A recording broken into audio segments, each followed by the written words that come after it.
What's going on, Giants fans? You're watching New York Giants Now by Chat Sports. I'm your host, Marshall Green. And with the Giants having finished up 10 training camp practices, I wanted to go into round 2 of Giants training camp winners and losers. We usually always start with the winners, but the biggest loser so far is Daniel Jones. And I know a lot of people are already like, Marshall, you're a Daniel Jones hater. You never believed in Daniel Jones. Well, if you've been following the show prior to this week, you know I've been a Daniel Jones supporter. But the fact of the matter is, he has not looked good at camp.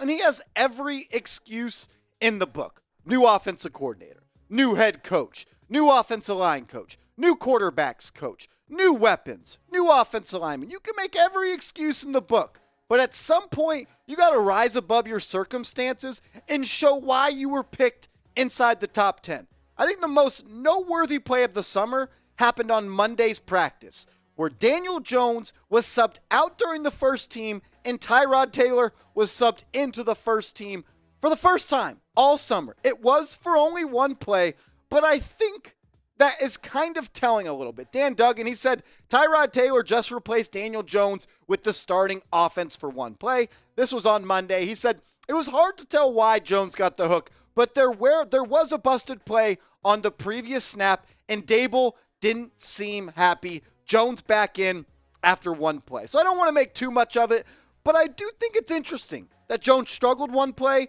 Dable pulled him to the side, and there goes Tyrod Taylor, the veteran, in for one play. At some point, though, you can't always be a victim of your situation. Like John Mara has said, the Giants organization has done everything they can to screw this kid up. From the multiple offensive coordinators, so the multiple head coaches, the different systems, the bad offensive line play, the inconsistency with weapons on the outside, Saquon Barkley being hurt. But you can't always be a victim of your situation. And I'm not out on Daniel Jones. I want to be clear. I'm not out on Jones, but I'm done with the excuses. And he, as a player going into year 4, after being a top 10 pick, should feel the same way. We can't continue to baby this guy. We can't continue to say it's early on in camp. He hasn't played that much. New offensive line, new coach, I don't give a shit. At some point, as a quarterback that was picked inside the top 10, you need to play like that guy. And he did so his rookie year, 24 touchdowns in 12 games. But since then, whether you want to blame Jason Garrett or Joe Judge or the bad offensive line player or the injuries, I don't care what you do. At some point, he has to shoulder some of that blame and play like a better football player, because that's what we picked you to be, a good football player. And so far through his tenure, he has not been that. I'm not out. I'm not out on Jones. I want to get that clear, but I am done making excuses. But do you believe in Daniel Jones? Do you think he is the guy? Let me know. Type go DJ for yes or no DJ for no. A player that's not being talked about, and that's what happens when you play offensive line, is Andrew Thomas, and he is a winner so far through Giants training camp. He has looked like the best player on the field at times. He is looking like an all-pro left tackle, and that's what the Giants selected him to be inside the top 10. The ankle injuries have kind of derailed him from clearly reaching his maximum potential, because the best ability is availability, and he's missed a couple games. But Andrew Thomas is playing like the left tackle that's going to be on that blind side of Daniel Jones or whoever that quarterback's blind side is for a very long time. I could make the point that Andrew Thomas is the most important player on this team. When you look at this offensive line depth chart, the depth behind Thomas and Evan Neal is not strong. And that's why the Giants every day after practice are having workouts and tryouts. It's for backup offensive linemen. They've signed a whole bunch of guys. Will Holden, Hamilton. They've signed guys. Now with Marcus McKeithen being out for the season with that ACL injury and Joshua Azudu not participating at Monday's practice for an undisclosed injury, the depth on the offensive line is a problem, and that's why the Giants need AT, Andrew Thomas, to stay healthy, because he is the most important player on this team, because the backups, they're not going to do this offense a whole lot of good. And we're going to get a look at the backups on Thursday night, week 1, versus the Pats.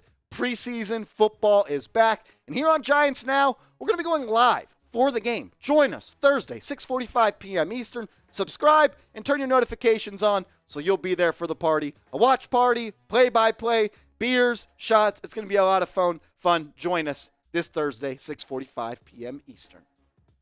Another loser is Darius Slayton. And we've been talking a lot about Darius Slayton. And he's had a couple good catches at practice. But I think it's noteworthy that he continues to slide in the depth chart. The Giants, they released their unofficial depth charts this afternoon, and he was the second-team wide receiver.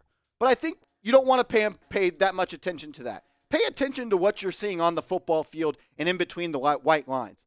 FanFest, Friday night, the Giants' biggest scrimmage. Darius Slayton was running with the third offense. And for a guy that's going into year 4 of his NFL career, someone that had 8 touchdowns his rookie season, all the way now being a third-team wide receiver that provides no special teams ability or contribution, he could be on the outside looking in when the Giants get down to 53 players. Because when you think about this Giants wide receiver depth chart, Golladay, Shepard, Tony, and Wan'Dale Robinson are all going to make this team. It just matters if the Giants are going to keep 6 or 7 wide receivers. Richie James, he's looked good. I think he makes this team as an insurance piece to Sterling Shepard, who may not start the season week 1 100% healthy. Colin Johnson has looked good. Richie James has looked good. David Sills is a fan favorite and best friend of Daniel Jones. They all provide special teams reps and capability. Darius Slayton, he does not, and he might be that 7th wide receiver looking on the outside in. I predict today, and I've been saying it all offseason long, I don't think he makes this roster. And it sucks because he was a guy that came out of the 5th round and we had a lot of high expectations for. But he never really got better. But I'll leave it up to you. What do you think? Do you think Slayton makes the roster? Type M for make or C for cut. Here at Giants Now by Chat Sports, we are growing like crazy, and we're growing to platforms that you guys use. We are now posting our content over on Rumble, rumble.com/NYGiantsTV. It's another content creator app just like YouTube, but it's a little bit more edgy. It's uncensored content. So give us a follow for daily videos on the latest Giants news and rumors. All you got to do, go to rumble.com/NYGiantsTV.